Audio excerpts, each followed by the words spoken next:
Good morning. How Uh, are you? I'm great. I'm great. How are you? Very nice. Very well. Very well. All Excited right. to be Well, here.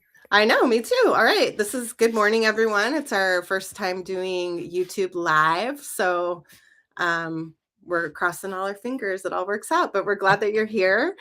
Um, this is our second live Q&A about cancer information with one of our co-founders of Clyvera, Dr. Rohit Sud.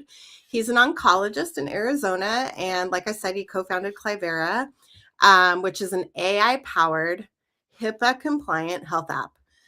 Okay, Rohit, thanks again for doing this. We really appreciate it. Thank you. Taking Thank you, taking everyone. time on And Sunday morning. yes, thank you for taking time out, everybody. Thank you, Jane, for being the gracious host that you are. And hello, Mhm. everyone, and welcome to our second live Q&A session. I'm very excited to be here and spend part of the morning with you guys. All right. So before we begin, we just need to note that this conversation is educational. It's not a substitute for personal medical advice. So please always talk to your healthcare provider about your individual situation. So very important. Okay. So shall we just dive in? Are you ready? Yeah, I'm All ready. right. I've got some questions lined up already, and then if anyone here on the live stream has any questions while we're going, just drop them in the chat and they will pop up for us, and we'll be able to address those later in the session. Okay, so last month we hosted about breast cancer specifically. Mhm. For those who couldn't join us for that one, we did post a recording of it here on the YouTube station, so you can watch it. um, Rohit, today you're picking our topics for us, which is great. We started with breast cancer because it touches so many lives, and today you wanted to do more broad cancer awareness and screening. So, why did you choose? Since you're our oncologist, why did you choose that as your career, your specialty, and what drew you to this field?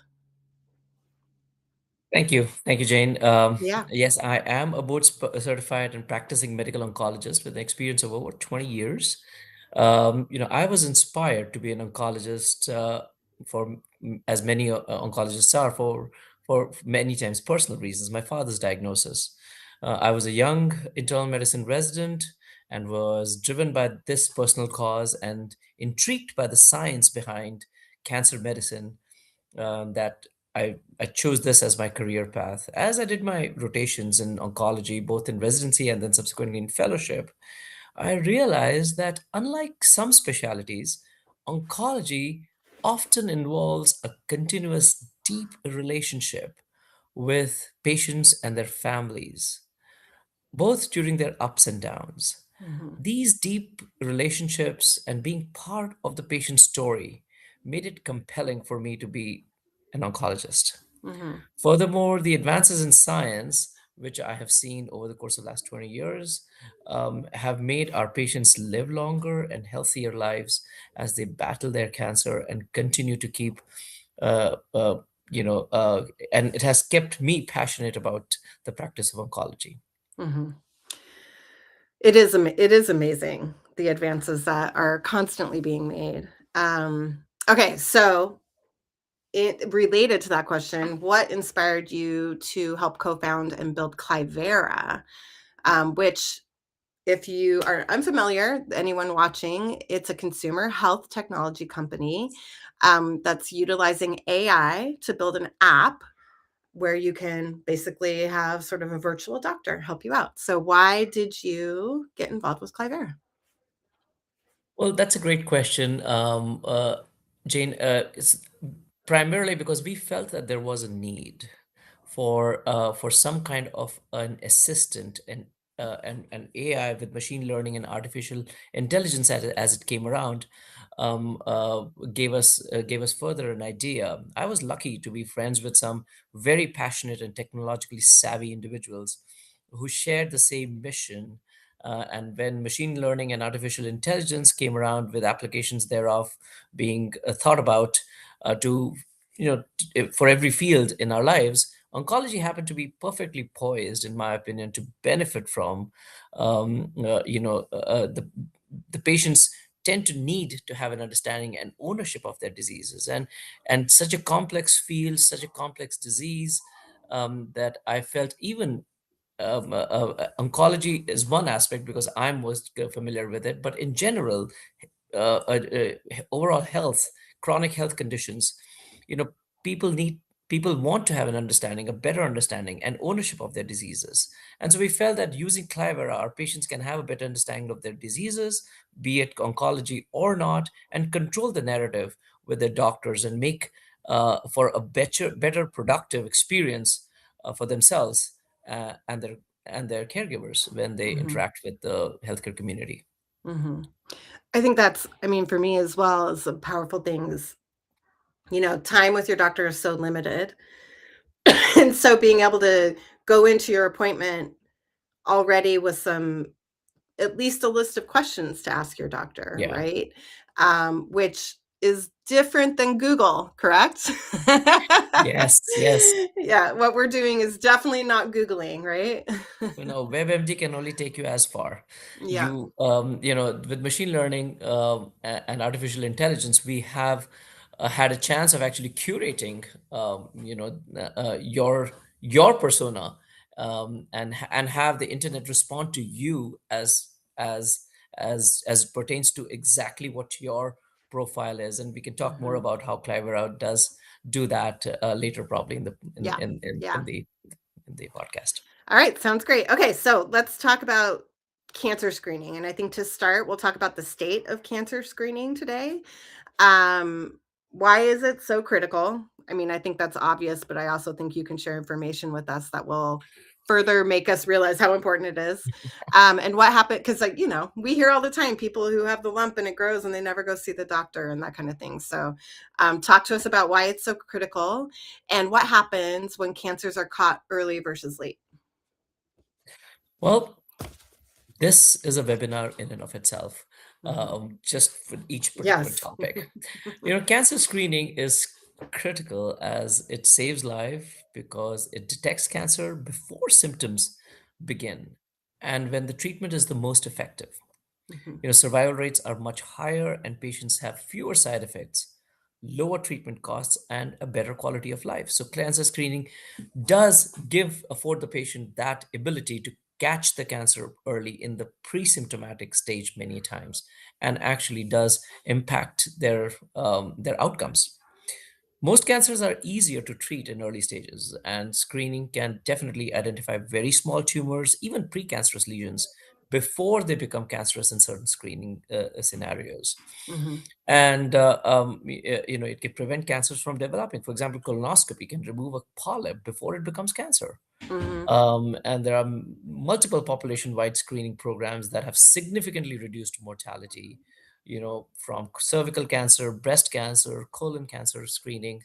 So I think there is real value in cancer screening, forming part of your repertoire of discussions with your primary physician. Mhm. Many people delay or skip their cancer screenings. A lot of times it's as simple as I just haven't called and scheduled it.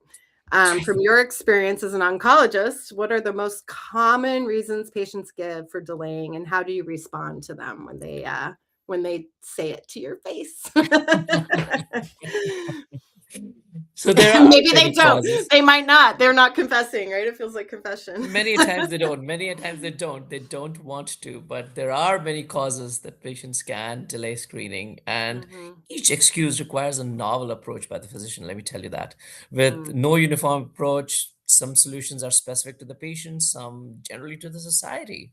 The Mhm. biggest is a fear of a positive result Mhm. that deters patients from getting screening. The discomfort that comes with the whole process of screening, such as a colonoscopy and mammogram or other things, these might be tangible. The fear and the apprehension of going through the procedures, that causes anxiety in many of our patients, Mhm. and many feel anxious about the results. Or have had, bad healthcare experiences and are generally suspicious about the process as to Mhm. I'm feeling well. Why is the doctor actually asking me to do these tests? Denial is another reason that patients that I've heard of. Patients say that, oh, I didn't get a colonoscopy because I would have had symptoms if I had cancer, right? Mhm. Or I was healthy and I would not need such screening tests. Why me? So that is another thing that I think education by the primary care physician and being taking ownership of your own health may actually improve that interaction and that understanding. Mhm. Sadly, many patients have difficulty finding time. Work schedules are busy.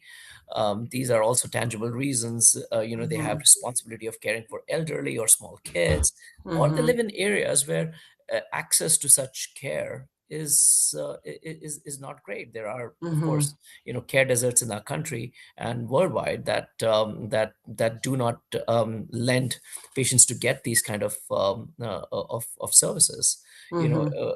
There is also uncertainty about insurance coverage and the Mhm. costs associated with many of these procedures that patients tend to defer from seeking care. Although most screening procedures are covered by insurances, but Mhm. the co-pays and the surrounding costs can be prohibitive. So I Mhm. think there is a lot of valid reasons, some not so valid, Mhm. such as fear. So I think Mhm. each discussion that I've had with my patients, it has to be very nuanced in talking about what their specific concerns are. Yeah. The power of in person, right? Yes. Yeah. And talking to your doctor. Okay, what are, in your opinion, the most important cancer screenings that every adult should know about, and what ages should people start thinking about them? So there are different kinds of screening tests, and Mhm. can range from self-examination, physical examination, and history taking with routine visits to healthcare providers. Simple laboratory tests such as blood tests, urine tests, and but sometimes it also involves more invasive procedures such as colonoscopy, Mhm. mammograms. Mhm. Um, so it's actually fairly varied. Genetic tests are also appropriate in certain patients that might identify them to have propensity of certain kind of cancers where early treatments may be instrumental in improving outcomes.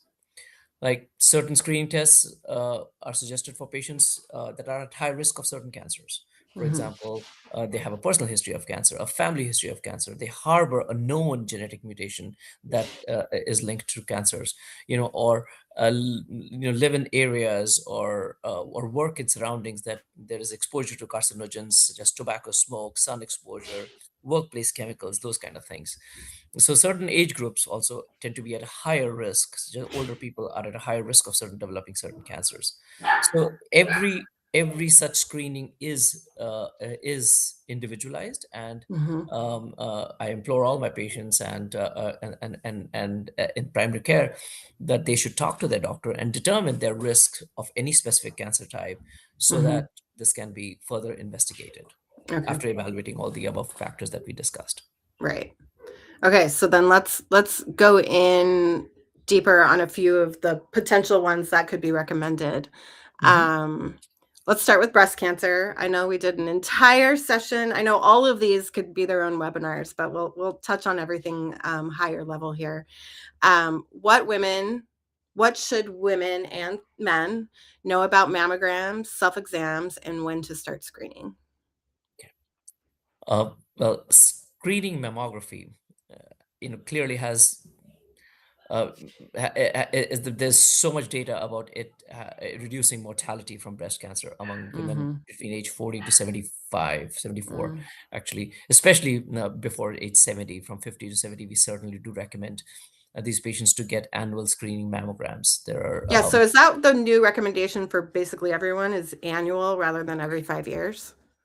So mammograms have always been annual or They have, okay. biannual, Okay. yeah. But the age of recommendation has changed That's from okay. 40 to 50, 40 to 74, what USPTF says, to 50 to 69, what American Cancer Society says. So these Hmm. things vary. Yeah. Every organization tends to put forth different recommendations Mhm. as far as the age of screening is concerned. But overall, I think a good practice is that if you are a woman around age 40, you should talk to your primary care physician to try and see if you would benefit from getting a mammogram. Okay. Expert groups typically recommend that all women with Mhm. should undergo a benign breast cancer screening at age 40. Okay. So at this present time, that's the recommendations that we all are going with. Risk Mhm. assessments involving personal family history of cancers, genetic risk factors can all play a role in more curating this better, such as much more frequent mammograms, or Mhm. doing even breast MRIs as part of the screening processes. And those should be a much more nuanced discussion with your own physician. Yeah. Aside from that, simple things like self breast examination is an important part of a low cost, low risk assessment that you know may not identify much early breast cancer, but still identify the cancer at a much earlier stage when lumps Mhm. are just being formed in the breast. and Mhm. uh, uh, and women and men should be advised to do that self examination as part of their, when they're taking a shower or something, and bring such abnormalities to the doctor's attention so that it can Mhm. be further investigated. So that has been one forgotten aspect of screening, the self exams, that I Mhm. think we always rely on the medical establishment to tell us. And which is great, which there is a lot of things that the medical establishment does right, but it also adds to cost. There is a hassle of going to get a mammogram, but so self examination and physical examination at your doctor's office are important low cost Mhm. correlates. Mhm. Okay, what about colorectal cancer screening? They have Oh several yeah. options now: colonoscopy, stool test, virtual colonoscopy. Can you walk us through these options and Oh help us yes. understand what might be right for different individuals? You're right. There are several screening tests. There is colonoscopy, sigmoidoscopy. There is stool tests such as a high sensitivity a fecal occult blood test, which we call it, called the FIT test, and the fecal immunohistochemical test. These are much more curated tests that now have come out, trying to assess uh, abnormal cells that can be detected in the stool itself. Mm. And that has been shown definitely to have a role in improving detection of cancers and mortality from colon cancer. But colonoscopy is still the gold standard of trying to identify these polyps or growths. And if you do identify a polyp that has a propensity of becoming cancer, colonoscopy, you can actually remove it. So we always recommend patients that is still the gold standard. There is Okay. no substitute. Every depending upon your risk, every 10 years at least, you should have a colonoscopy. The stool tests should be done annually: a stool blood test, fecal Mm. occult blood test, and a stool fit test every 2 to 3 years. But there are now certain non-invasive tests such as stool DNA and the colorectal cancer, which should be done every 3 years if you choose to do that, or CT colonography, which should be done every 3 to 5 years. Mm. But these are not a substitute for a colonoscopy. We always Yeah. recommend that's the first thing. The expert groups even today recommend that patients who are at average risk of colon cancer should have routine, regular colorectal screening at age 45 to 75, and this includes the recommendation of colonoscopy. Okay. The others, as I mentioned, are also in the armamentarium, but definitely we would encourage colonoscopy as the primary. Okay. And that starts 45? That starts 45 today. Yeah. Okay. Okay. We are seeing unfortunately, we are seeing a much younger population with colon cancer. Mm. Mm. So what should somebody, if the average age to start is 45, but what should somebody be keeping an eye out for that if they were one of those younger people that So if could they maybe have clue them yeah, in? so if they have a family history, like more than two first degree relatives with Okay. colon cancer, especially at an earlier age, they should have their colonoscopy start at least 10 years earlier Okay. than the last youngest age of diagnosis. If it is definitely, say, if someone has uh, a father who had a diagnosis of colon cancer at 50 years of age, Hmm. their kids should start getting colonoscopy at 35 and 40. Okay. Okay. So, That's and if you great. have certain genetic risk factors such as Lynch syndrome, which can lead to an excessive polyps, or then probably even 25 they should have a colonoscopy. So Okay. it is very varied, but these are discussions to be definitely had with With the your doctor. doctor. Yeah. Okay. Lung cancer screening is newer. Mhm. I actually, as I was putting these questions together for you, didn't even realize we had that. What does it involve? Who should be getting screened? And why is it often overlooked? Uh, because So smoking has been associated with lung cancer, and Mm-hmm. the challenges are defining the further populations that we actually have are at risk of lung cancer. Now, smoking is becoming less and less common, and but we are still seeing lung cancer happen. At this present time, the recommendations are that low dose helical CT scans, which is a type of a specific CAT scan. It's called helical computer tomography.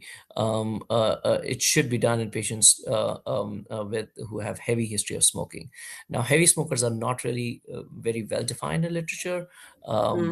but anyone with about a 20 pack history of smoking, 15 to 20 pack history of smoking is definitely a heavy smoker. They should Mm-hmm. have the low dose helical CT scans of the chest done because that has been shown to reduce lung cancer mortality. Okay. It is generally recommended that these former heavy smokers or current heavy smokers should have these screenings started around age 50. Okay. What Yeah. about non-smokers? There is no recommendation. No recommendation. Okay. We don't at this present time have any um, eh, you know cancer occurs in non-high risk group people, but it is Mm-hmm. so uncommon still Mm-hmm. that we cannot have uh, broad screening recommendations, because then Right. we would be scanning the Because whole it's population all the right. time. Right. Right. And whenever these screening guidelines and recommendations come out, they have to look at the impact that it would do to the society in general. Mm-hmm. And Mm-hmm. one thing is prostate cancer. I don't know whether we're going to talk about that, but that also has changed over time because of the way that those risks have been assessed. Yeah.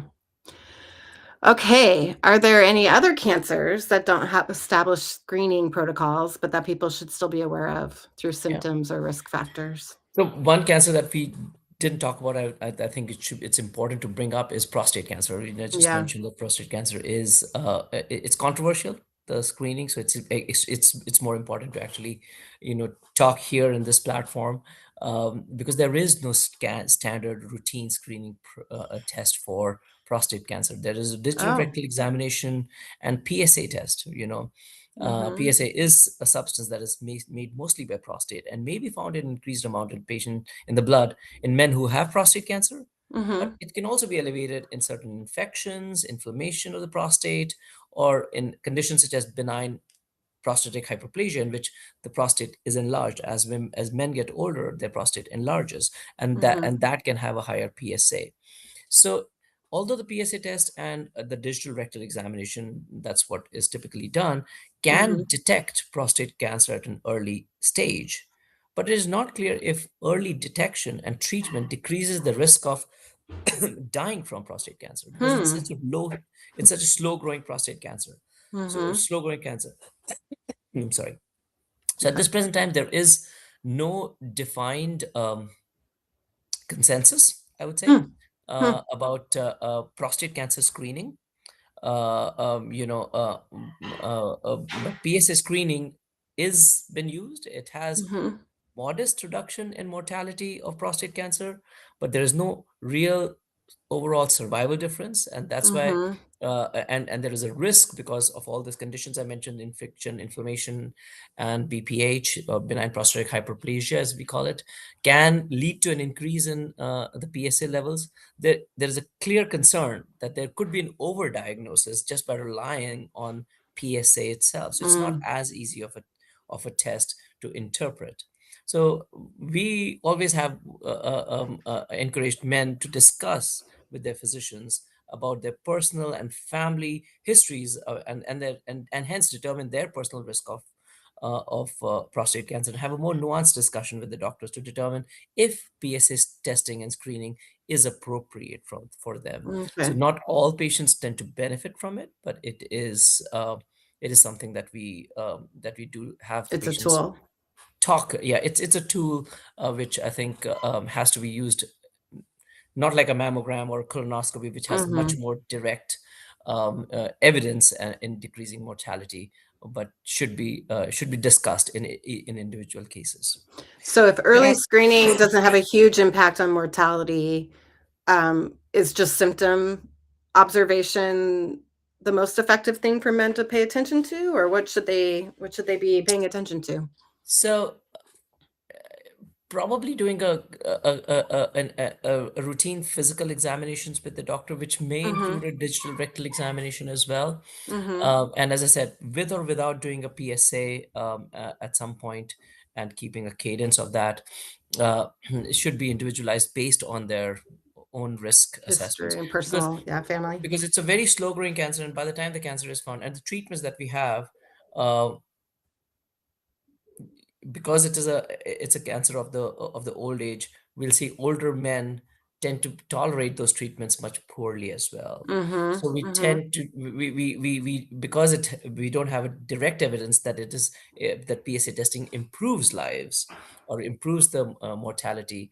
You want to avoid overdiagnosing a person who may have some PSA abnormality, but that Mhm. may not come up to be cancer. So unless the patient starts having any other symptoms, if you do a digital examination, you find, okay, there is some nodularity, there's some prostate abnormality, maybe this PSA is real. Let's do a biopsy now. Let's figure things out, and Yeah. then get to it from there. Because prostate cancer, even at a slightly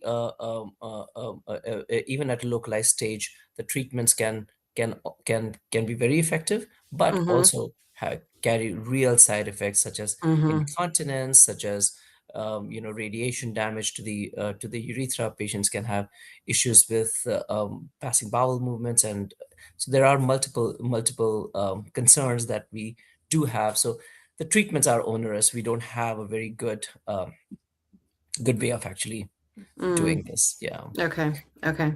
So, and Any one more other any cancer. other cancers Yes, beyond, yes, yes. yeah, I'm sure you've Cervical got more. cancer. Cervical cancer. I think that is something Cervical, yeah. that our young girls and men can have can be afflicted with, and this can actually impact much later. We had Michael Douglas had a head and neck cancer, which was HPV driven. So there's Mm. cervical cancer screening, the human papillomavirus tests, and the PAP tests that are recommended for cervical cancer screening Mhm. can be used alone or in combination. And these tests prevent the disease because they allow the abnormal cells to be found and treated before they become cancerous. Okay. Okay. So I think, along with the colonoscopy, cervical cancer screening is one thing that clearly has made the most impact in Mm. improving mortality, because we can prevent the abnormal cell from becoming cancer. Yeah. That's amazing. How Just do you like, do that? How do they do that? because these past pap tests identify small isolate of cells that Mhm. look abnormal, Mhm. and very local treatments, like even removing it with a curettage, can actually remove the cancerous part Wow. in the Wow. cervix, and prevent much major surgical intervention. You then keep a heightened suspicion. You do much more frequent pap smears and Mm-hmm. colposcopic evaluations in these girls, and are able to actually impact mortality and progression of the cancers. So That's most groups recommend at this present time testing begin at age 21 when a mm, woman or when the woman becomes sexually active, and mm-hmm. to the end of age 65 for women who have had adequate prior screening, and at that time there is no point in doing any more testing, or Okay. they're not at high risk of cervical cancer. Yeah. Okay. What about, and then the HPV vaccine? Yeah, that is clearly something that we are seeing as amongst other aspects of our care, Mm-hmm. uh, to have improved outcomes, Yeah. survival. That's one vaccine that I can say has is the cancer vaccine that we patients ask us about, that has saved lives, because it Mm-hmm. does decrease the propensity of certain subtypes of the HPV to inflict our young girls and men, and hence kind of decreases the propagation of the HPV itself, that Mm-hmm. can lead to cancers down the road, even though Mm-hmm. the lesions are not evident, That's amazing. like a sexually transmitted cancer that can be prevented. Yeah, that's amazing. Any others you want to touch on before we move on? So, skin cancers, Mm, uh, yes. you know they are more common than what we realize. We have patients examine their skin regularly, although Mm-hmm. they should be always evaluated by a healthcare provider with some trained eyes. Mm-hmm. And these examinations have not been shown to decrease mortality from skin cancer as such, but morbidity for sure. You find a mole, you find a growth, a squamous cell skin cancer, you do a minimally invasive surgery or even a Mohs surgery, and can actually minimize morbidity, and in many cases prevent a mole from becoming a melanomatous lesion, which does impact overall survival in certain situations. But in general, it has not shown to decrease mortality, but definitely improve morbidity. So what's the difference Um, between morbidity and mortality? Can you so, explain that? mortality would be like if dying of the cancer. Yeah. Morbidity would be like having disfigurement Okay. because of the cancer diagnosis. Okay. You tend to have a mole develop here, and then you'll have a big hole, a big Mm-hmm. graft surgery required, and those kind of things to be done. So those are disfiguring surgeries, and Mm-hmm. may be avoided by just visiting your doctor and actually getting that suspicious Get it skin looked lesion at. checked out. Yeah, Okay. because they can just Cool. shave it off and you'd be done. Then you're done. Yep. Amazing. Okay. Any others? Any others I missed? Or No, I think those are predominantly that the what big come to mind as ones? the big ones. Okay. Yes, Okay. exactly. All right. So let's move into to innovation and kind of the future. What emerging screening technologies are you most excited about? Well, technology, huh? It is Mm-hmm. amazing thing. Mm-hmm. So there are a lot of things. I get my patients coming and talking to me about, hey doc, there is a blood test. I heard that you can detect cancer in my blood, or if they have a cancer, they would come and say, I used to see my doctor all the time, and we had blood tests all the time. How come they did not detect cancer? So Mm-hmm. there is a desire, I would say, to find something that's easy, that Mm-hmm. can define cancer, Mm-hmm. or tell them that, okay, you could have had cancer or you might develop cancer. So there is interest in actually a multi-cancer early detection test, Mm-hmm. such as Grail or Galleri test, which has been aggressively marketed to many doctors' offices. It is a blood test that detects circulating tumor DNA cells. So you have the cancer that can actually secrete the tumor DNA into the blood, Mm. and because as the cells break down, the DNA actually finds itself in the blood, and they can detect up to about 50 or 60 different methylations, cancer specific methylations. Oh, and wow. for multiple cancers all at once with one blood test. Wow. Um, but they are non-specific. You may not have Mm-hmm. cancer. You may have just normal wear and tear of these cells, and you might have the signature DNA in the blood, and Mm-hmm. this be detected. So there is currently no multi-cancer detection test that has been approved by FDA to be done in Mm-hmm. individual. But this is a direction that I think there is a lot of interest. There is some studies going on. So your healthcare provider may be able to order such a test, and I think many a times insurances do cover it. But again, this confuses a lot of patients. As an Mm-hmm. oncologist, when a patient comes to me with a positive test, that then opens a Pandora box of doing multiple scans, figuring out as to where the cancer is, but we may not find the cancer. Mm-hmm. And then this patient actually then is subjected to years of like then rigorous Worry. rigorous worrying and years of testing. Like we have Yeah. to then keep doing scans ever so often that we can identify cancer early because this DNA was found. But that has not been shown at this present time to be a valuable use of resources, Mm. or has shown to improve survival. So FDA is currently not approving any of these tests as a recommendation, but these tests Mm-hmm. are commercially available. And many times it's a self-pay test that many people have to it's called Grail or Galleri test. But I think these are things that are coming down the pike, and eventually they will be perfected, and we Mm-hmm. will have a much more defined blood test to actually try to identify these things. Okay. The other thing is artificial intelligence. Mm. That's another technology that is already improving detection of cancer. Mm-hmm. Artificial intelligence is used in mammography to actually identify certain clusters of calcifications, or what abnormalities that the mammographer would be able to see, to define whether this is actually going to be cancerous or not. Mm. So obviating the need for actually overdiagnosis, and doing biopsies on those patients that may not need. Mm.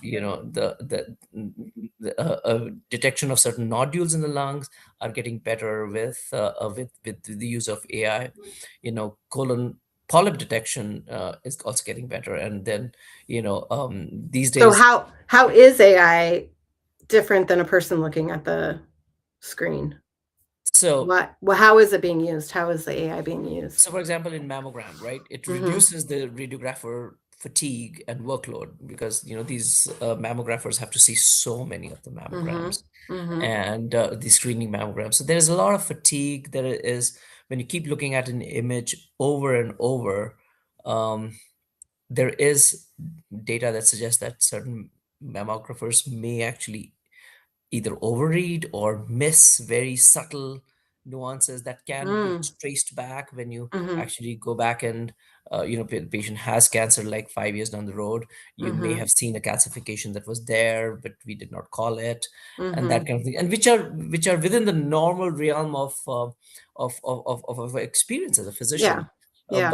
But AI, I think, can be is now being used as a standard second reader in Okay. mammography in many situations. Interesting. Okay. In colonoscopies, it is becoming it is also becoming fairly routine. It increases the adenoma detection. Adenoma is a kind of a precancerous polyp, so it Mm-hmm. can detect the adenoma with much better than normal colonoscopists, like Mm. a GI doctor who's doing a scope. Nowadays they are using the AI technology to try to define whether there is an adenoma whether that particular polyp is going to be adenomatous or not, and then you are able to then remove the polyp, and impact the patient's mortality clearly. It Mm-hmm. also, during colonoscopy, there are many times you don't see a polyp; it's flat. These are called sessile Mm. polyps, and they are missed. And it's not too uncommon because they're flat. They cannot be really appreciated. There's subtle, you know, changes in the grain of the surface of the colon. These can be picked up by the AI. So Hmm. it has shown to reduce the miss rate for flat polyps. As we discussed with lung cancer, small nodules, there are multiple cells of nodules that can be seen that may not actually be called because it's too insignificant. But AI can improve, read those scans over time. Like Hmm. if you have scans done for about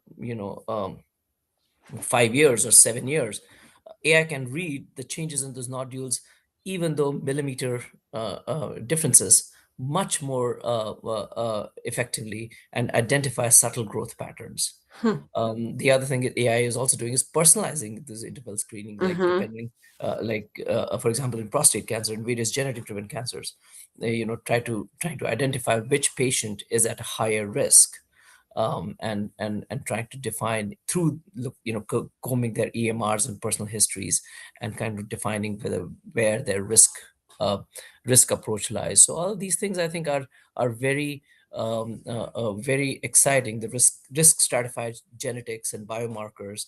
There are scores these days called polygenic risk scores that are being worked on, that can that can refine screening recommendations for like prostate cancer and stuff like that. Hmm. Cool. So technology is really being used in our screening situations, and AI is going to be driving that in a large way. That's. I do remember. I had the chance to meet Jeffrey Hinton once. Ah, And that's one of the things wow. he talks. I know, it was really neat. The godfather of AI, he helped develop basically the way neural networks and the way we do AI now. But Yes. anyway, he talks about what he feels is one of the huge potential benefits of AI is its application in the medical field. Yeah. Just Yeah. the potential of saving lives and using AI. Yeah. I think it's going to be transformative. It is getting there, and we are seeing it in our day-to-day practice. And I think Mhm. embracing technology has been the forefront in the practice of medicine. Mhm. Whatever we do is technology driven, Mhm. and AI is just going to just put different wheels to it. Yeah. It's pretty neat. Okay. What do we have here? Oh, I know. What questions should someone ask their doctor about cancer screening? And how can patients be better advocates for themselves? So understanding your personal risk is critical. Okay. Ask questions. Help your doctor clarify for you the benefit of screening as it pertains to you, your Mhm. specific situation, based on your Mhm. personal risk, your family history, your exposure history, your habits, including smoking or alcohol use. Um, Understand that there are harms, of course, with screening, such as false Mhm. positives. Help your doctor understand what your concerns might be about the anxiety of getting such a false positive test, so that they can help navigate that through for you. Ask them about the alternatives and the newer tools, like we discussed about the AI based tools, because science is always evolving, and Mhm. that is something that you can use, and your doctor will be the best person to actually help you navigate through that. Mhm. Yeah. Um, what role we've kind of touched on this, but I think it would be good to specifically call it out. What role does family history play in screening decisions? And how should knowing your family history change your approach to talking to your doctor even?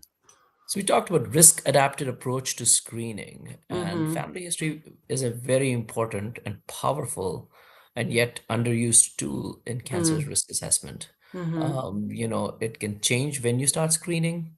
If you have a strong family history, it can change how often you get screened. Mhm. It can change what tests to use. Like if a person has a strong history of colon cancer, I'm not doing a stool DNA on them. Mhm. I'm not doing a stool occult blood test on them. I'm not telling them that that's right for you. For Yeah. you, colonoscopy is what you need. Yeah. And whether you need a genetic counseling, like many patients, are young, have a family history of ovarian or breast cancers. Mhm. They have a different paradigm of screening for themselves. So Mm-hmm. it is very individualized. So family history is a very, very, very important tool, and most physicians will incorporate them as the USPTF, the United States Preventive Task Force, and the American Cancer Association do use both these factors as tools to actually help identify. The key of discussing this with your doctor is who has had cancer in your family, Mm-hmm. at what age, and what kind of cancer have they had. So these Mm-hmm. are important things. Many a times we know, oh yeah, yeah, my great grandmother had some kind of cancer, or Mm-hmm. my aunt had a cancer. It was everywhere, but those are not really helpful. Yeah. You won't tell when your aunt had the cancer, what kind of cancer. Maybe talk to your aunt, find out Mm-hmm. what kind of cancer they had, and Mm-hmm. at what age were they diagnosed. Certain cancers tend to occur, like if a woman after age 70 was diagnosed with breast cancer, yes, well, that's not Mm-hmm. too uncommon. To someone with prostate cancer at age 85 Mm-hmm. would be not uncommon. Mm-hmm. Colon cancer even at a later stage, later age in life. Those are not as strong of family history factors as would be a younger age at onset. Okay. And how, like, what do you consider useful family information? Like, how far out in your family are you looking? So most definitely you want the first degree relatives, and most definitely the first degree relatives, and if you can go to your second degree relatives, even better. So, who's So included in second degree? your aunts, your Mm-hmm. uncles, Mm-hmm. your grandmothers, your grandparents. Okay. Once you go beyond that, the great grandfather, there's a lot of polygenic variation in that. Mm-hmm. There's too many people in the family tree that come through it. So then your impact that you may have, oh, my second cousin had cancer. Well, that does not It's help not as anyone. meaningful. Okay. So the first and second are Yes, the are useful the ones. Okay. useful ones. Yeah. Okay. What's the biggest misconception people have about cancer screening that you'd like to clear up today? Oh, many people think that screening stops cancer from occurring. That is not true. Mm, Screening does not prevent cancer. It just detects it early, and sometimes even before symptoms occur. mm-hmm. Although having said that, early detection can make make certain cancers go away. For example, colonoscopy. You do a colonoscopy, you remove a precancerous polyp, voila, Mm-hmm. you prevent cancer. Yes, so Yeah. there cancer was prevented from by screening test. Yeah. But that is not the norm. Yeah. The norm is that it just detects the cancer early in a Mm-hmm. much more curative state Mm-hmm. when patients are asymptomatic, and it can improve survival, decrease the impact of the care of the care, the cost of care, Mm-hmm. decrease your cost to your own life, Your the quality of life. life, Yeah. your quality of Right. life. So that Right. that all is an important thing. Yeah. Right. Okay. So we can take questions from the audience if anyone has any. I know our audience isn't huge, but that's okay. We're glad everybody's here. So if anyone has any questions, but I have a couple that I pulled from some friends before coming on here. Yeah. So I will ask one of those. Um, Somebody wanted to know, since you are an oncologist and you work with patients all the time, can you share a specific story where early screening made a dramatic difference in somebody's outcome? And obviously, leave out identifying details, but do you have any examples from your practice? Yeah. M- Multiple come to mind. Um, so I'm an oncologist. I see patients with cancer diagnosis, and when they do come, I do tell them that they should actually have their family members tested, based on whatever risk. Now you have cancer, so you are the index You're case. the risk factor. Yeah. You are the risk factor for Yeah. your family member. So as a physician, I'm an advocate for the patient and Hmm. for their own plan.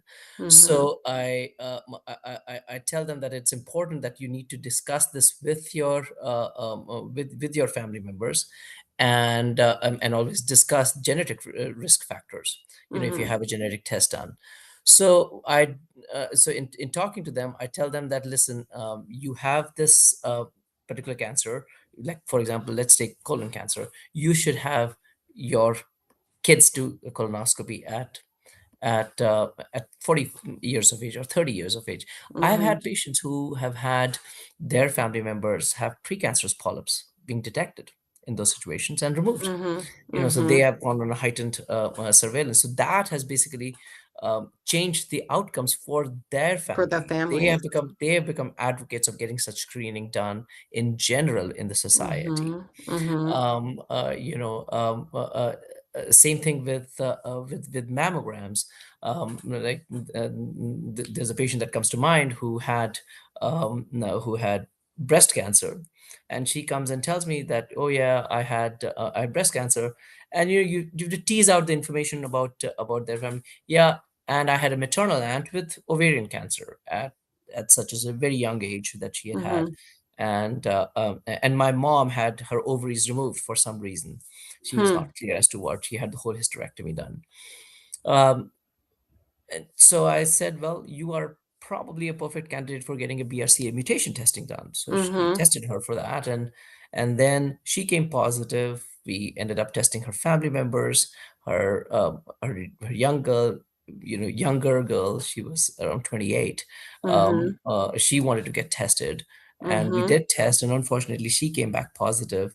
Mm-hmm. They had just gotten married, and for her to understand that the risks of her having prostate breast cancer or ovarian cancer was high, Yeah. so she had to navigate her life through and get get her childbearing done, Yeah. and then get a hysterectomy and a oophorectomy and breast removal done at an early age, so Mm-hmm. that she does not manifest the risks that her aunt and her mother had. Yeah. So I think Yeah. those are important things to think about. So these are very very personal stories that do come to mind. Yeah. Yeah. I had another friend, they've only ever had mammograms. I've only had mammograms, and they asked about Mhm. ultrasound. When does ultrasound come into play? And then you mentioned MRIs too. Is that Yeah. something that should be added to screening, or is why would someone So add that? MRIs are added to screening in high risk patients, especially if you Mhm. have like the BRCA mutation, Mhm. the BRCA mutation that's commonly called, or certain other mutation like the L4MNE. Those patients tend to be at a higher risk of having breast cancer, so they tend to have MRIs incorporated as part of the screening process, Mhm. Mhm. but not routinely, because one, it is expensive, it is much more difficult to do and more involved of a process. So mammograms are easier to do, so they're not routine screening procedures, but yes, done in certain high risk patients. Ultrasounds Mhm. are done when you feel a lump. So again, it's not a screening test, but if you specifically feel a lump, or you do a digital mammogram and identify that there is a suspicious calcifications, so you want to do an ultrasound to determine if Okay. there is any abnormality there. Okay. So So not part of screening, follow-up tool. absolutely, Yep, yeah. got it. Okay. That's all the questions I brought, and I don't see any new ones. Is there anything else that you want to share? Uh, um, let's see. I think in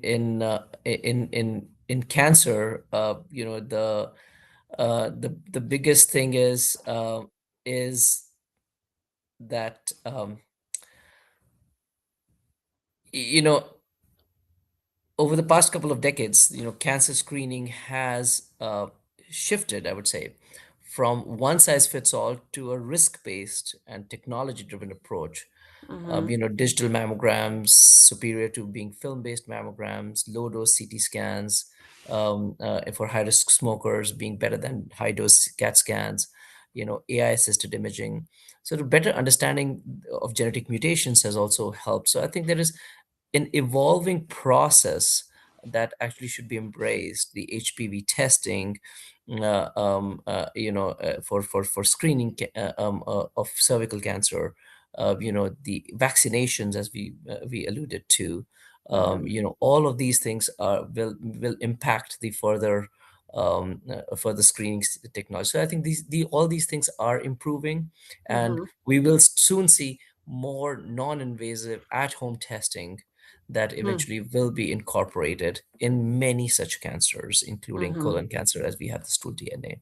Mm-hmm. So, so I think this is a clearly an evolving field. Just that we're hoping that technology helps us. Yeah. So, leading from technology, as you look at the intersection of your clinical work and your Mhm. work building Clyvera, this app, how can technology help people stay on top of their cancer screening recommendations? So, we've been discussing technology can play a transformative role, I think, in helping people stay top of their cancer screening, Mhm. especially when you combine clinical insights with the digital health tools such as Clyvera. uh, you Mhm. know, uh, because Clyvera specifically uses the United States, Preventative Services Task Force and American Cancer Society guidelines, Mhm. and can incorporate the genetic and family history to create a personalized screening plan for you.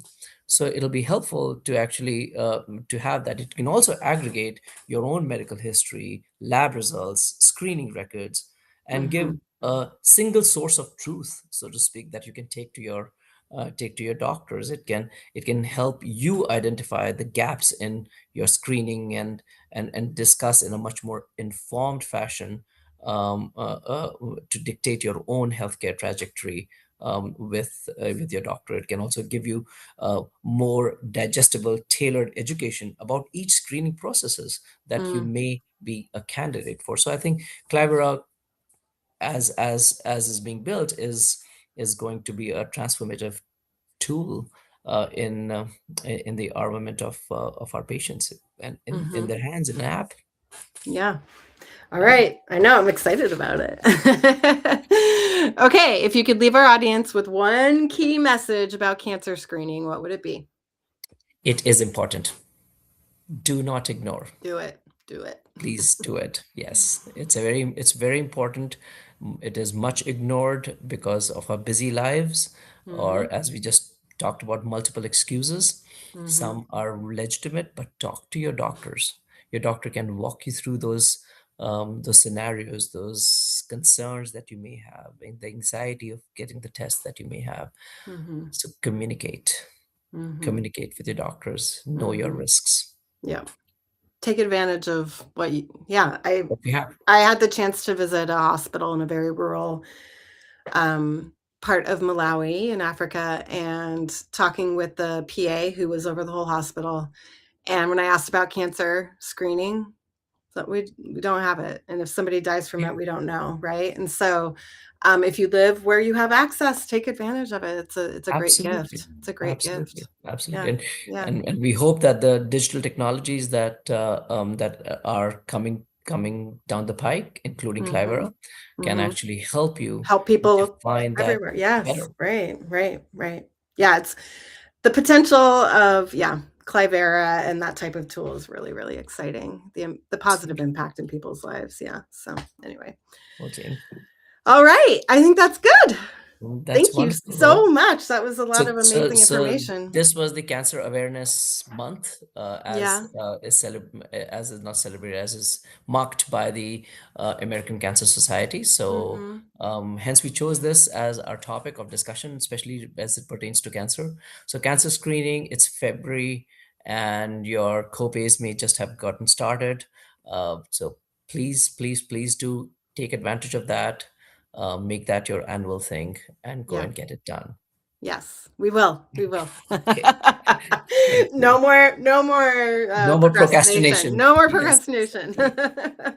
All right. Thank you so much. I appreciate it. Thank you. Thank you so Okay. much. Thanks, Bye. everybody.